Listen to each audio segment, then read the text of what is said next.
বিসমিল্লাহ। গরু রচনা। গরু একটি গৃহপালিত পশুর নাম। গরুর দুটি চোখ, দুটি কান, দুটি নাক। ধ্যাত্তেরিকা, ভুল হয়ে গেল, আবার পড়তে হবে। একটি গরুর দুটি কান, দুটি চোখ, একটি নাক, একটি গরুর চারটি পা, একটি গরুর চারটি পা, একটি গরুর চারটি পা। কি খবর? আসসালামু আলাইকুম ম্যাম। ওয়ালাইকুম আসসালাম। ম্যাম বসবো? হ্যাঁ বল। গতকাল তোকে কি পড়া দিয়েছিলাম? রচনা ম্যাম। বলেছিস তো? জি ম্যাম, মুখস্থ। মুখস্থ? হ্যাঁ ম্যাম। তাহলে যে রচনা ধরবো সে রচনা পারবি তো? জি ম্যাম। তাহলে তুই গরু রচনা বলতো দেখি কেমন পারিস। ম্যাম বসে বলবো না, দাঁড়িয়ে বলতে থাক। ম্যাম এটা রচনা তো আমিও পারবো, আর এখানে যারা আছে তারা সবাই পারবে। আপনি আমাকে একটা অন্য রচনা ধরেন। হ্যাঁ ম্যাম বসেন বসেন বসেন, বলছি। ম্যাম, গরু একটি গৃহপালিত পশুর নাম। গরুর শরীরে রোম থাকার কারণে গরুর শীত লাগে না। গরুর দুটি চোখ, দুটি কান, একটি নাক, একটি গরুর চারটি পা। সেই পা দিয়ে হাঁটতে হাঁটতে, ঘাস খাইতে খাইতে খাইতে খাইতে নদীর কিনারে চলে যায়। কিন্তু রাখারা সাবধান, নদীতে কিন্তু পানিও আছে, আর পানি থাকার কারণে সেখানে ভয়ঙ্কর একটা প্রাণী আছে। সেই প্রাণীর নাম হলো কুমির।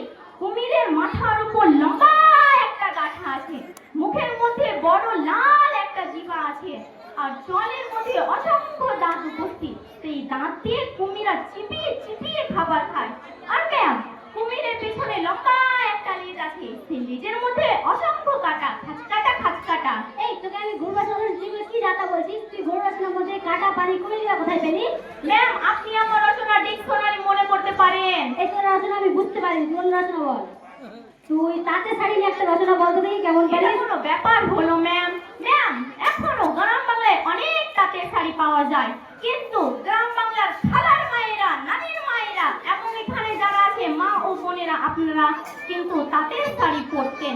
কিন্তু মা ও বোনেরা তাঁতের শাড়ি পরে নদীতে গোসল করতে যায় না, কারণ নদীতে পানিও আছে, আর পানি থাকার কারণে সেখানে ভয়ঙ্কর একটা প্রাণী আছে। সেই প্রাণীর নাম হলো কুমির। ম্যাম, কুমিরের মাথার উপর লম্বা একটা গাঁঠা আছে, মুখের মধ্যে লাল একটা জিহ্বা আছে, আর চোয়ালের মধ্যে অসংখ্য দাঁত উপস্থিত। সেই দাঁত দিয়ে কুমিরা চিবিয়ে চিবিয়ে খাবার খায়। ম্যাম, কুমিরের পেছনে লম্বা একটা লেজ আছে, সেই লেজের মধ্যে অসংখ্য কাঁটা, খাঁচকাটা খাঁচকাটা। এই আবারও যে কাটা ইডিয়েট কোথাকার, তোকে আমি কি ধরলাম? আবার তুই কি বলছিস? কাটা পানি কুমির বাদে কোথায় পেলি? ম্যাম আপনি আমার রচনা ডিকশনারি মনে করতে পারেন। তুই এবার যেন পানির আশেপাশেও যেন না দিতে পারিস এমন রচনা তোকে ধরবো। তুই বিমান নিয়ে একটা রচনা বলতো দেখি কেমন পারিস। ম্যাম, বিমান এমনই একটি যানবাহন, সেই যানবাহনের মাধ্যমে প্রচুর লোকজন এক রাষ্ট্র থেকে অন্য রাষ্ট্রে দ্রুত পরিবর্তিত হতে পারে। ম্যাম এই তো কিছুদিন হলো আমি একটি পত্রিকায় দেখেছিলাম মানুষের একটি বিমান বিধ্বস্ত হয়েছে, তবে আমি শিওর যে এই বিমান কোনো মহাসাগরে পতিত হয়েছে, আর মহাসাগরে পতিত হওয়ার কারণে সেখানে পানিও আছে, আর পানি থাকার কারণে সেখানে ভয়ঙ্কর একটা প্রাণী আছে। সেই প্রাণীর নাম হলো কুমির। ম্যাম, কুমির এমনই একটি প্রাণী, তার মাথার উপর লম্বা একটা গাঁঠা আছে, মুখের মধ্যে লাল একটা জিহ্বা আছে, আর চলের মধ্যে অসংখ্য দাঁত উপস্থিত। সেই দাঁত দিয়ে কুমিরা চিপিয়ে চিপিয়ে খাবার খায়। আর ম্যাম, কুমিরের পেছনে লম্বা একটা লেজ আছে, সেই লেজের মধ্যে অসংখ্য কাঁটা, খাঁচকাটা খাঁচকাটা। হ্যাঁ ননসেন্স কোথাকার, আবারও সেই কাটা। এত কাটা তুই পাস কোথায়? তোর কাটা শুনে শুনে আমার শরীরটা কাটা কাটা হয়ে গেল।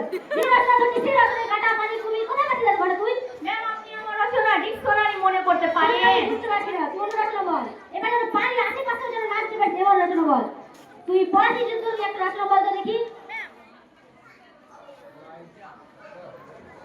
ম্যাম, বাংলার বিহার, উড়িষ্যার অন্তিম লগ্ন জোয়া খান সেই মুহূর্তে বাংলার সিংহাসন লাভ করেন সিরাজউদ্দৌলা। ম্যাম, তিনি ন্যায় ও সততা নিষ্ঠা দিয়ে তার পথছাড়া প্রধান হিসেবে নিযুক্ত করেন মির্জাপুরকে, যা ছিল ঢাল কেটে কুমির আনা। ম্যাম, কুমির এমনই একটি প্রাণী যার মাথার উপর লম্বা একটা গাঁঠা আছে, মুখের মধ্যে লাল একটা জিহ্বা আছে, আর চলের মধ্যে অসংখ্য দাঁত উপস্থিত। সেই দাঁত দিয়ে কুমিরা চিবিয়ে চিবিয়ে খাবার খায়। আর ম্যাম, কুমিরের পেছনে লম্বা একটা লেজ আছে, সেই লেজের মধ্যে অসংখ্য কাঁটা, খাঁচকাটা খাঁচকাটা। আবারও কাটা, কি রে তুই এত এরকম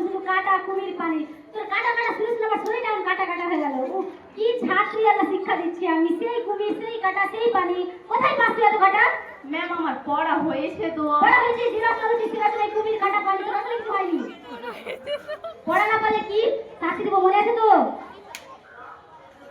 মুরগি হতে হবে। তাহলে মুরগি হওয়া, কান ধর, কান ধর। ম্যাম সবাই হাসছে। হাসুক যা, পড়া না করলে তো এরকমই শাস্তি হবে, বুঝেছিস? এবার থেকে পড়া না করলে আরো আলাদা শাস্তি দেবো। ম্যাম একটা কথা, ম্যাম একটা কথা বলবো। হ্যাঁ বল। সোজা হবো। হ্যাঁ হ। ম্যাম ওই তো কিছুদিন হলো কিছু ভালো মন্দ, ওটা মাইক নিয়ে নে। কিছু ভালো মন্দ খাবার খেয়েছি, তাই আমার পেটটা বড় হয়ে গেছে, তা আমি মুরগি হতে পারছি না। ম্যাম আর একটা কথা বলবো। ম্যাম চেঞ্জ কর, চেঞ্জ কর। ওটা মাইক নিয়ে নে তুই। আর দিতে হবে না, থাক, দিতে হবে না। বল বল বল। উপরে উপরে। ম্যাম আর একটা কথা বলবো। হ্যাঁ বল।